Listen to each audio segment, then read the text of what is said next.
cut his musical teeth working at the renowned CBGBs and, in 1986, formed the rockers Prong. Our guest is Tommy Victor on the VVN Music Podcast.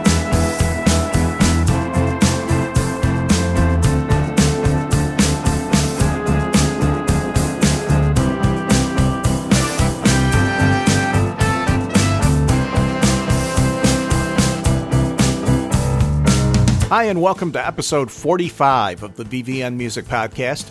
I'm Roger Wink, and this week we're talking with singer and guitarist Tommy Victor of the rockers Prong. Victor was working as a sound engineer at CBGB's in 1986, at the same time as bassist Mike Kirkland, who was a doorman. The two started playing together and soon brought in drummer Ted Parsons, who previously played with the Swans, to form Prong.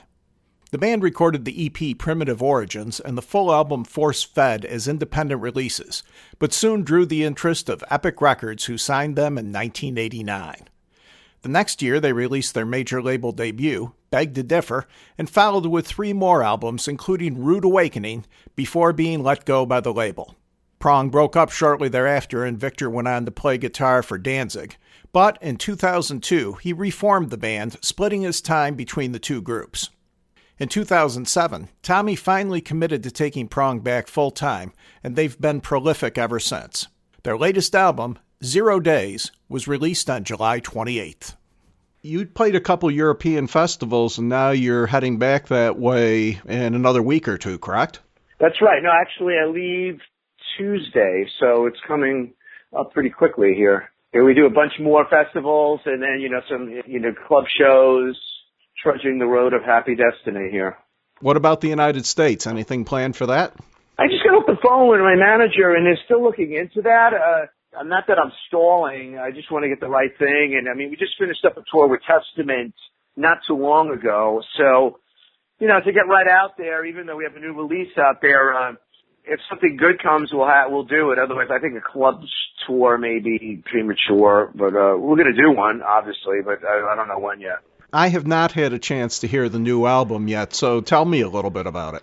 Well, the people that have heard it, the response has been really good. I never know what it's going to be like, and I don't really know what I'm doing half the time, and I just do it.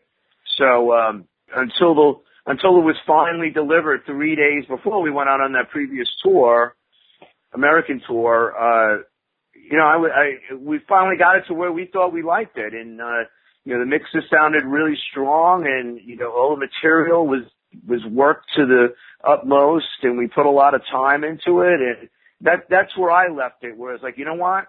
I worked as hard as I could on this record and did the best job I could, so let the chips fall as they may. And I think the hard work paid off. It sounds good, and the songs are strong. There's no filler on it.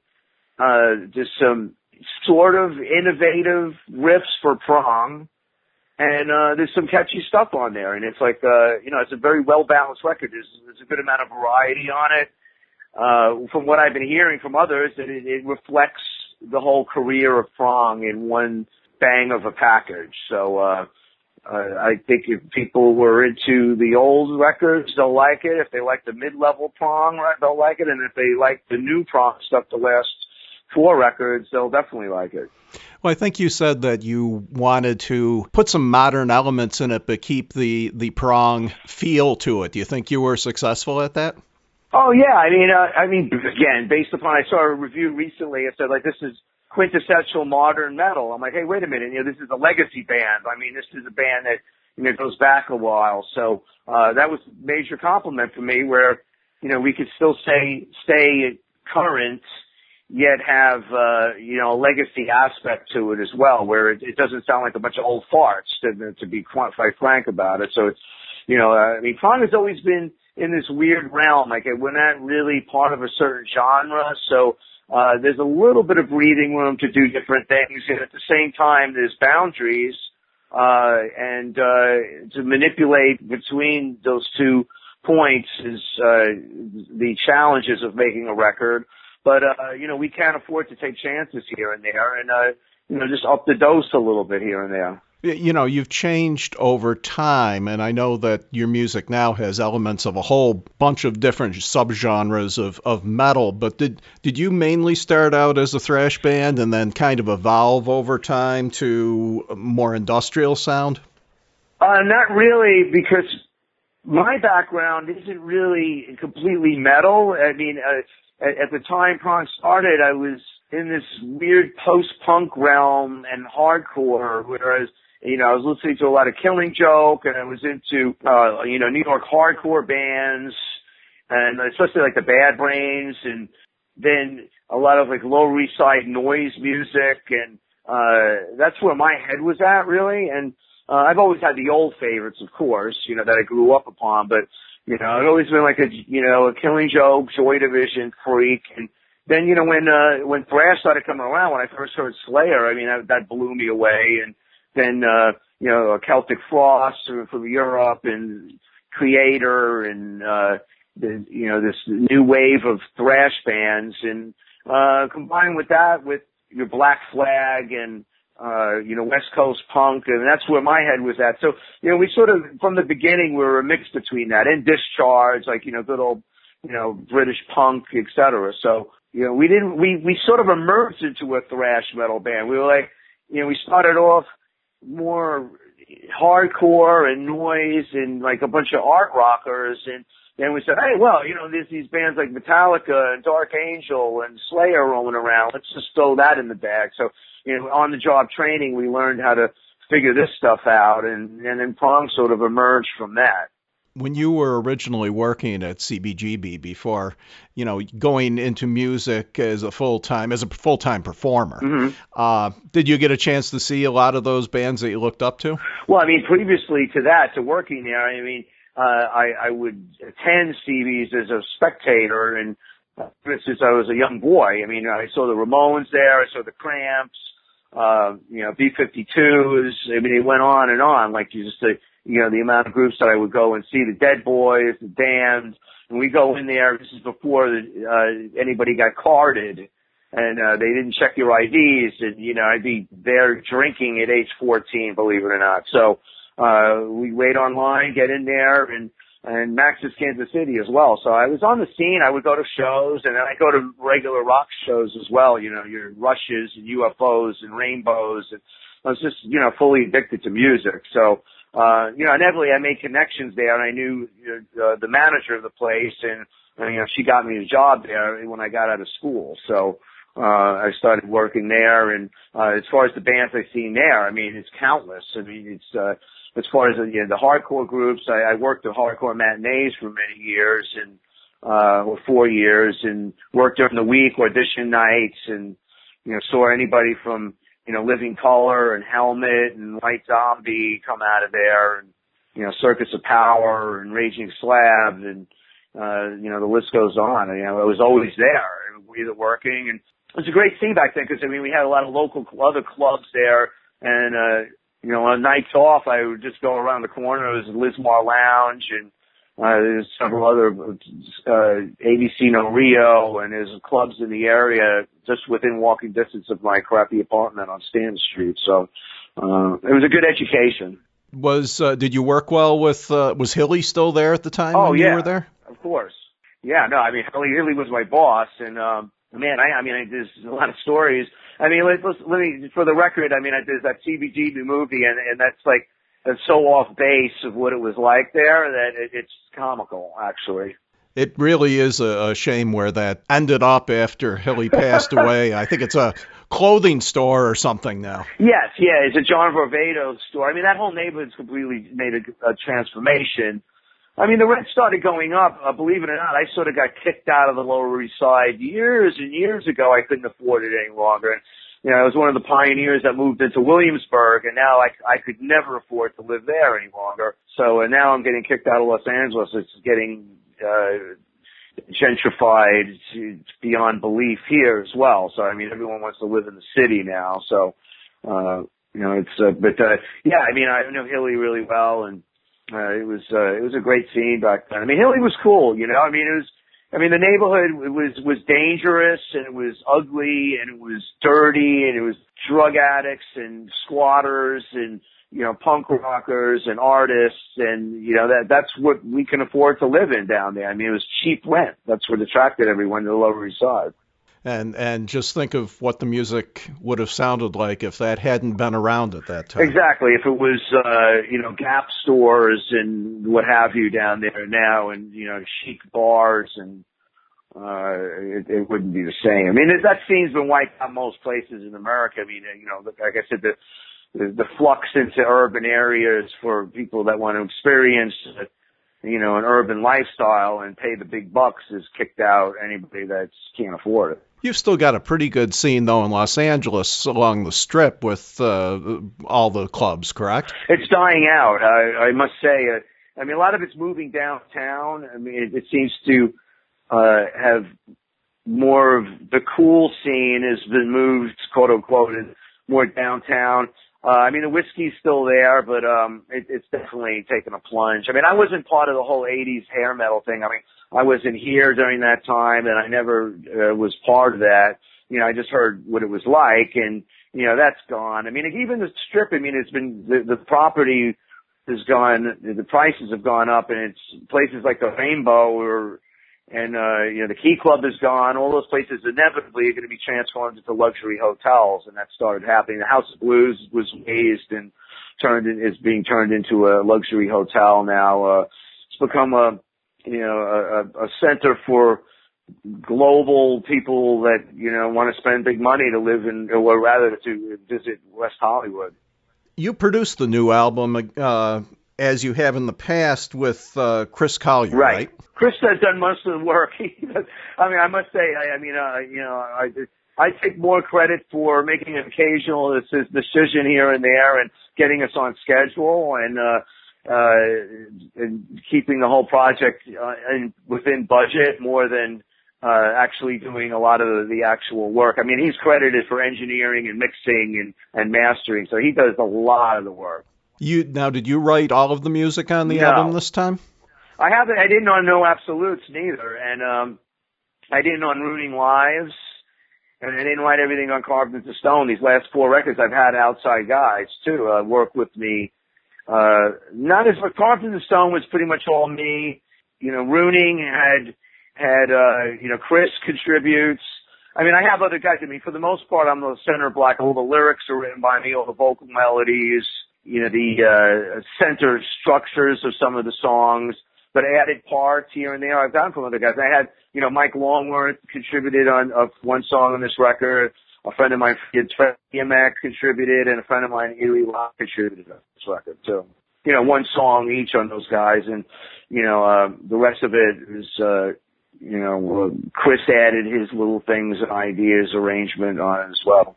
When you do write, I hear so much, especially in the metal, hard rock genre, that it all starts with the guitar riff. Is that where you start also? As far as music goes, yes. But in order to generate a mentality of where the music is going, I'll start with some writing, which means lyrics or the beginnings of poetry. I hate that word, but just song titles and ideas that I could refer to later when it comes to finishing up lyrics. That gets me in the mode of where this whole thing is going, and then finding more sources of information to implement into the lyrics.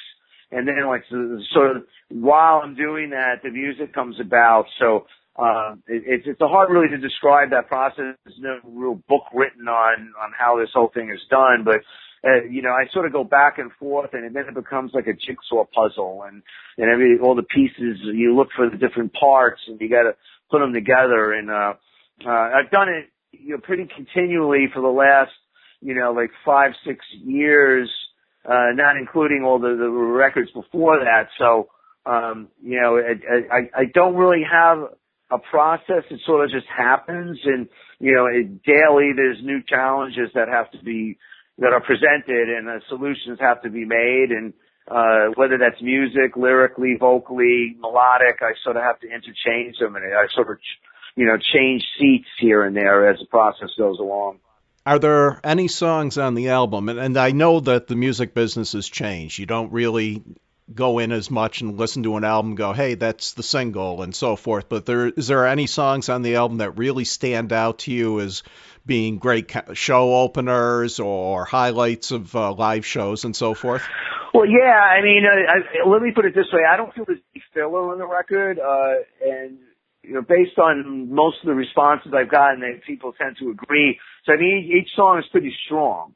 Whether, I'm prepared to play them and sing and play them live right at this moment based on a busy schedule that I've had is another story. But we're gonna do 2 new songs for this upcoming tour that we start next week in Europe. So, the single, we have one up there right now called However It May End. That's like not really an official single, However It May End. And then, we're hitting with the full, like, lyric video and single is Divide and Conquer, which is a huge anthem. And that's like more the most, maybe more accessible tracks. And then, there's a song Forced into Tolerance, that's more of just a straight ahead thrasher that we're going to play as well. You are the one constant of Prong all through the years, and I know you've had personnel changes and so forth.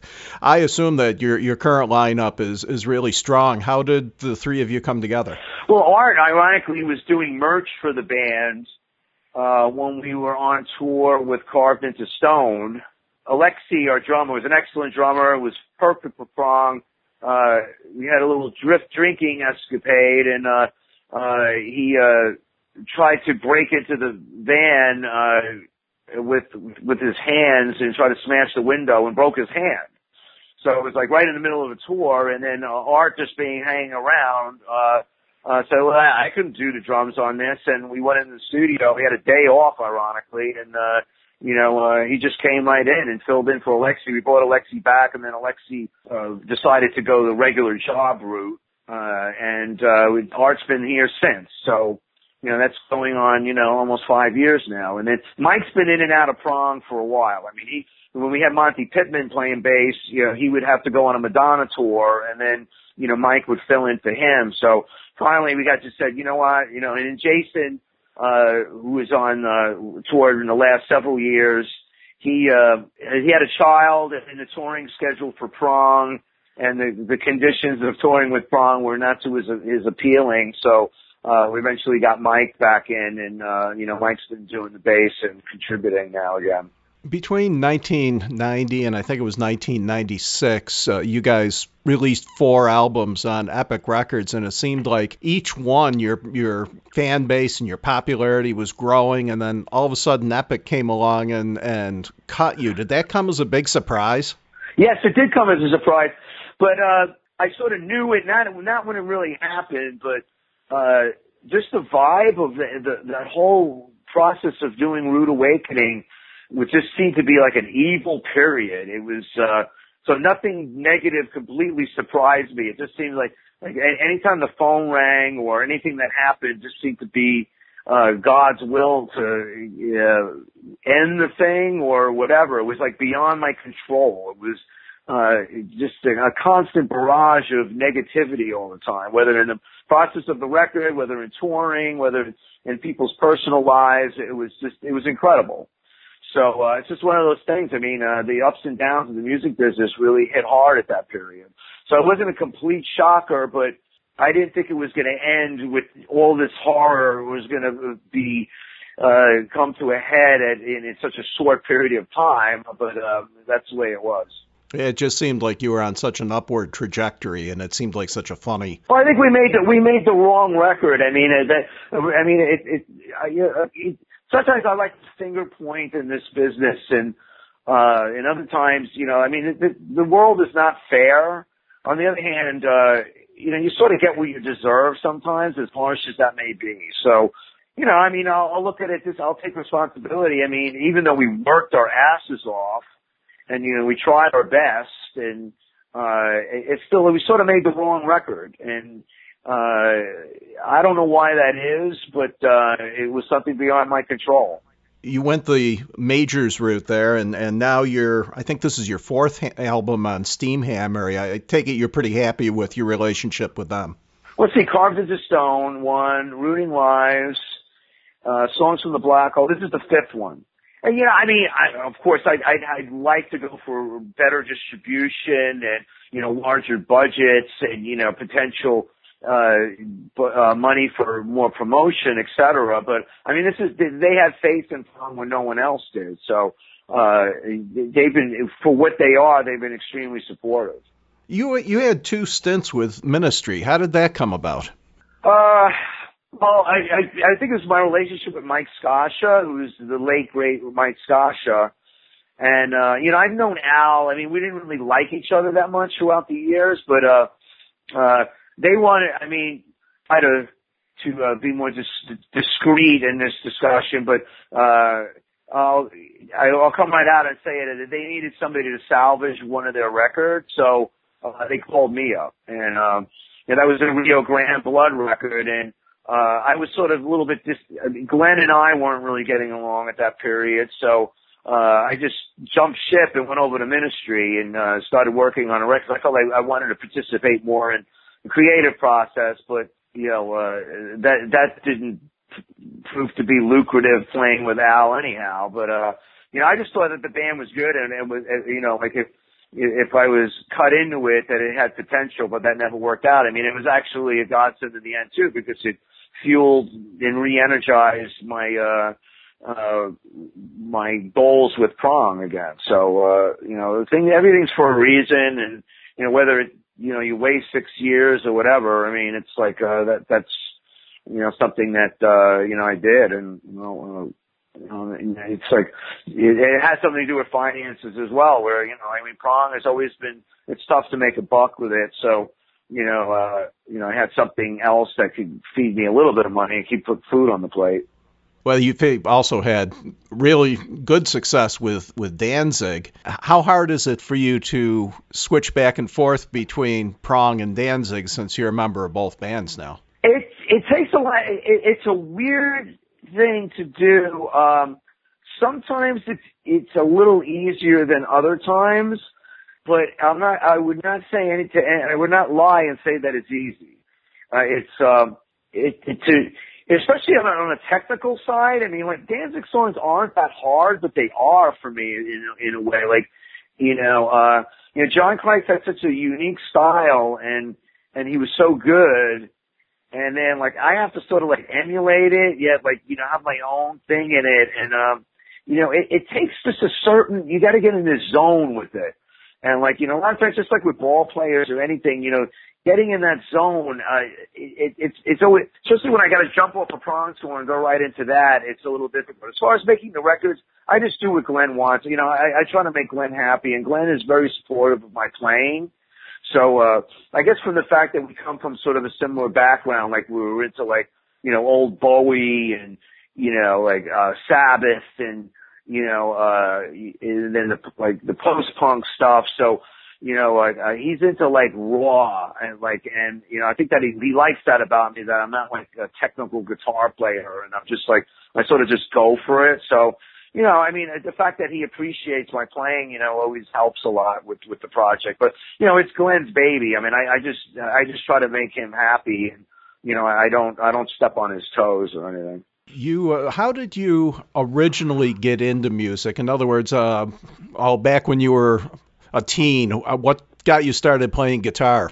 Well, I mean, I have an older brother, and he would throw records at me ever since I remember, and like got me into, back in the day what he always called acid rock, which was anything from Vanilla Fudge to Iron Butterfly and Jimi Hendrix and Cream and these stuff that he turned me on to. So when I was out searching on my own, like you heard like Deep Purple and Sabbath, and I got into that, and I think with Sabbath, that's what really nailed me. And I don't know, it's just out of nowhere. I was just like, I was so miserable sort of as a kid, like in the neighborhood I lived in, and like music was my outlet. Like I was like,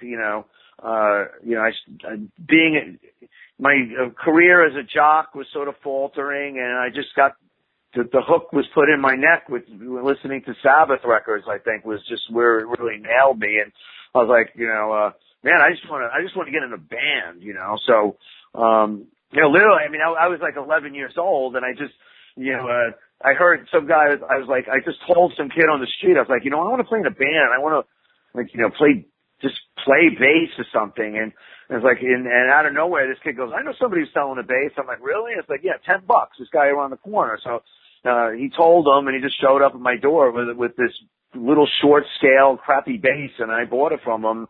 And I just went up into my room and started figuring out Kiss songs too, like Strutter and Deuce. I just picked it up. It was weird. To me, it's amazing that back in the 50s and 60s, artists would come along and they'd burn bright for about 6 months or a year, and then were relegated to basically the oldies circuit. And with the style of music you play, with rock and hard rock, metal, and so forth, these artists come along, and 50 years after they start, they're still filling stadiums. And there just seems to be something about the music that has just kind of held the fans. I guess you're really talking about Sabbath and Maiden, really. Maybe Metallica.